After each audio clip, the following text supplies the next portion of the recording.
Assalamu alaikum students. My name is Aqil Ahmed. I am your teacher. اس channel پہ میں آپ کا ٹیچر ہوں. میرا یہ چینل اکثر میں آپ کو یہاں پہ انگلش پڑھاتا رہا ہوں. B A B com B S C A D C A D A A D S کی ٹیکسٹ بک میں نے پڑھائے ہیں. ایگزامینیشن پیپر میں نے سارے حل کرائے ہیں جس سے آپ استفادہ کرتے رہے ہیں. آج سے میں نے شروع کرنا ہے، تھوڑا تھوڑا بڑھاتا جا رہا ہوں. معاشیات بی کام پارٹ 1 میں اکنامکس دی ہے، معاشیات دی ہے. آج ہم معاشیات کا ایگزامینیشن پوائنٹ آف ویو سے ایک کویشچن آپ کے سامنے رکھا ہے. صارف کے توازن سے کیا مراد ہے؟ اکثر امتحان میں آتا رہتا ہے. یہ صارف کے توازن پر اثر انداز ہونے والے کون سے عوامل ہیں؟ اس طرح بھی آ سکتا ہے.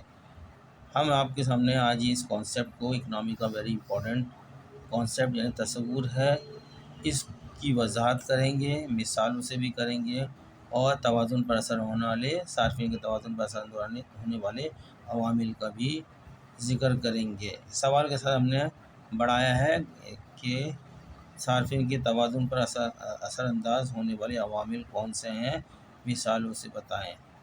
ٹھیک ہے، ورنہ ایگزام میں اکثر یہ سوال آیا ہوا ہے، صارفین کے توازن سے کیا مراد ہے. اس کا ہم جواب بھی لکھ رہے ہیں، لیکن اتنے آسان الفاظ میں لکھا ہے ہم نے یہ کہ ایک عام آدمی بھی اس کو پڑھ کے سمجھ سکتا ہے.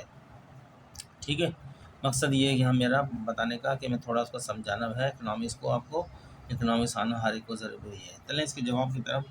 میں نے وقت بچانے کے لیے اس کو لکھ لیا ہے، ورنہ بغیر لکھے بھی میں آپ کو بول سکتا تھا، لیکن چونکہ آپ کے ساتھ میں سامنے ڈاکومنٹ بھی بن جائے گا. یہ سوال کا جواب لکھتے ہیں. چلیں اسٹوڈنٹس، جواب میں ہم نے لکھا ہے صارفین کے توازن ایک معاشی تصور ہے. صارفین کا توازن ایک اکنامک کانسیپٹ ہے، ٹھیک ہے، جو اس بات کی وضاحت کرتا ہے کہ کس طرح ایک صارف اپنی آمدنی کو اس طرح تقسیم کرتا ہے کہ اسے اپنی ضروریات اور خواہشات کو پورا کرنے میں زیادہ سے زیادہ فائدہ حاصل ہو. ٹھیک ہے اسٹوڈنٹس، بات بالکل سمپل الفاظ میں کہی ہے کہ ایک صارف اپنی آمدنی کو اس طرح خرچ کرتا ہے یا اس طرح تقسیم کرتا ہے کہ اسے اپنی ضروریات اور خواہشات کو پورا کرنے میں زیادہ سے زیادہ فائدہ حاصل ہو. ہم سب صارف ہیں اپنی زندگی میں. ہم سب اپنا ڈیسیجن لیتے ہیں، اپنی آمدنی کو ایک دم ایسے نہیں خرچ کر سکتے. جو ہماری آمدنی ہوتی ہے وہ لمیٹیڈ انکم ہوتی ہے، خواہشیں بہت ساری ہوتی ہے، ضرورت بہت ساری ہوتی ہے، لیکن ان کو ہم جو بہت زیادہ شدید ضرورت ہوتی ہے ان پر خرچ کرتے ہیں.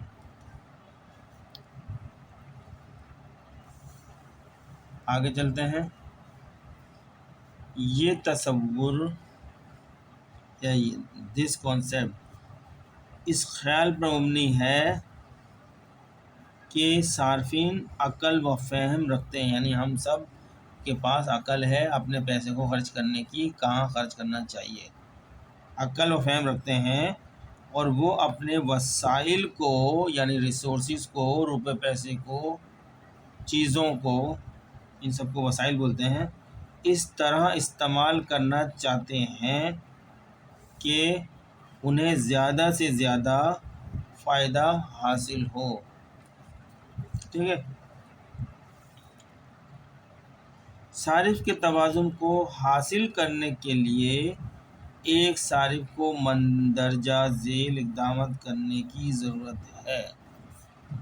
یہ اسٹیپس دیے گئے ہیں کہ ایک صارف اپنے توازن کو حاصل کرنے کے لیے کن اقدامات کو کرے گا. اسٹیپ نمبر 1، اپنی ضروریات اور خواہشات کو فہرست بنائیں. سب سے پہلے آپ کی کیا کیا ضروریات ہیں اور کیا کیا خواہشات ہیں اس کی ایک لیسٹ بنا لیں.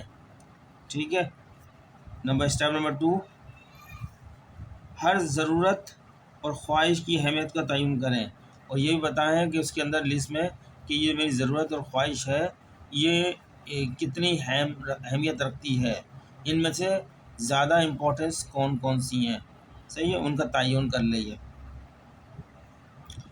نمبر 3، ہر ضرورت و خواہش کو پورا کرنے کی لاگت کا اندازہ لگائیں کہ یہ میری جو ضرورت ہے، یہ جو میری خواہش ہے، اس کو پورا کرنے کے لیے کتنی لاگت کی ضرورت ہے اور میری آمدنی کتنی ہے، اس کا اندازہ لگا لیں۔ نمبر 4، اپنی آمدنی کو ان اشیاء اور خدمات پر خرچ کریں جو ان کی اہمیت کے لحاظ سے سب سے زیادہ فائدہ فراہم کرتی ہیں، یعنی امپورٹنس کے لحاظ سے سب سے زیادہ جن اشیاء اور خواہش پر سے آپ کو حاصل ہوتا ہے ان پر خرچ کریں، ٹھیک ہے۔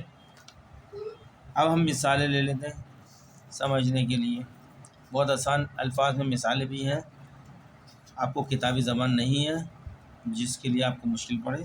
نمبر 1، ایک طالب علم اپنی آمدنی کو کرائے، کتابوں، خوراک اور تفریح پر خرچ کر سکتا ہے، ٹھیک ہے۔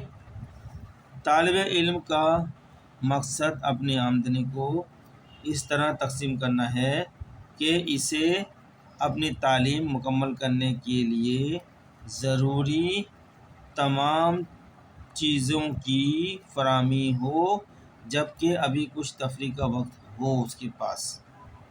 مثال نمبر 2، ایک خاندان اپنی آمدنی کو رہائش، گاڑی، خوراک، لباس اور تعطیلات پر خرچ کر سکتا ہے۔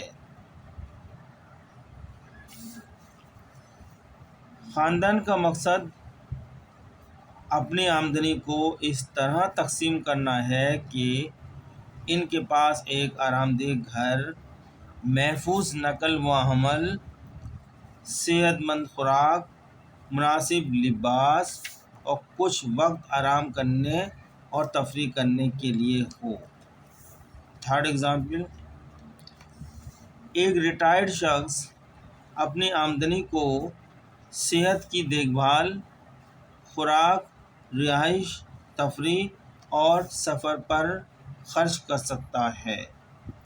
ریٹائرڈ شخص کا مقصد اپنی آمدنی کو اس طرح تقسیم کرنا ہے کہ اسے صحت مند اور فعال ایکٹیو رہنے کے لیے ضروری تمام چیزوں کی فراہمی ہو، جبکہ اب بھی کچھ تفریح اور سفر سے لطف اندوز ہو۔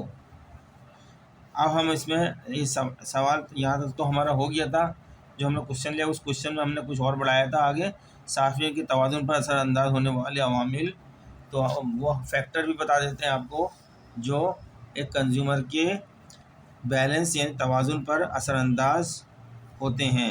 فیکٹر ہے کیا نا، پہلے آمدنی، نمبر 1 آمدنی، جو ہے صارفین کے عوامل کون سا ہے، فیکٹر کون سا، آمدنی ہے۔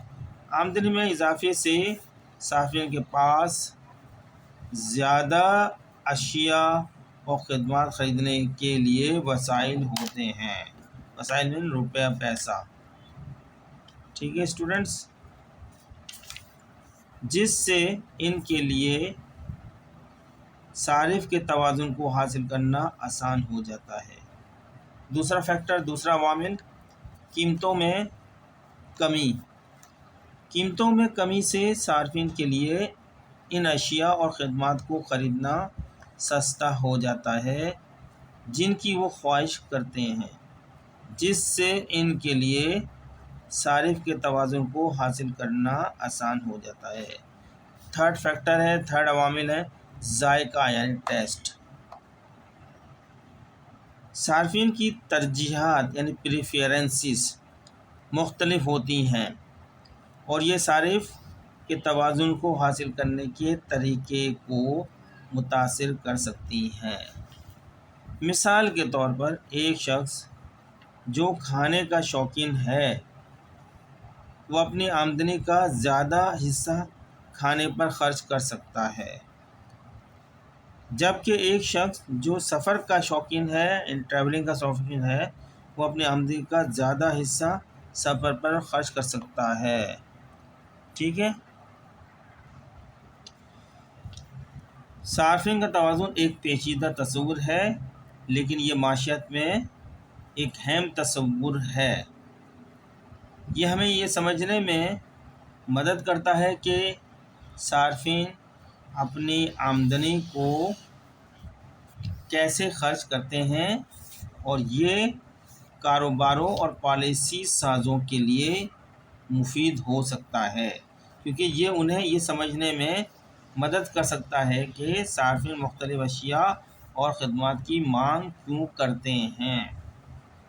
ٹھیک ہے اسٹوڈنٹ، یہ اس کا میں نے سوال امپورٹنٹ تھا، BCom پارٹ 1 کے اکنامکس کے پیپر میں اکثر آتا رہتا ہے، تو میں نے اس کانسیپٹ کو سمجھانے کے لیے آسان اپنے الفاظ میں یہ آپ کے لیے جواب لکھا ہے۔ کتابی لینگویج نہیں ہے، کتابی لینگویج میں الفاظ ایسے ہوتے ہیں جو آپ سمجھ نہیں سکتے۔ یہ جو میں نے الفاظ میں آپ کو بیان کیا ہے کانسیپٹ کو، بہت آسان الفاظ ہیں، آپ 1 2 3 مرتبہ اس کو ریپیٹ کر سن لیں تو آپ خود سے لکھ سکتے ہیں، آپ کے ذہن میں تصور بیٹھ جائے گا۔ ہم اسی طریقے سے اکنامکس کے کانسیپٹ آپ کو سمجھاتے رہیں گے تاکہ آپ اکنامکس کو بھی اچھی طریقے سے ذہن نشین کر لیں اور امتحان بآسانی پاس کر سکیں۔ آپ دیکھتے رہیں ہمارے چینل کو۔ آپ سے چلتے ہوئے ریکویسٹ ہے کہ آپ ہمارے چینل کو سبسکرائب کریں، لائک کریں، آگے دوسروں کو بھی شیئر کریں تاکہ ہم آپ کے لیے لیکچرز اچھے سے اچھے لیکچر بناتے رہیں آپ کے فائدے کے لیے۔ ملتے ہیں نیکسٹ لیکچر میں، تب تک کے لیے اللہ حافظ۔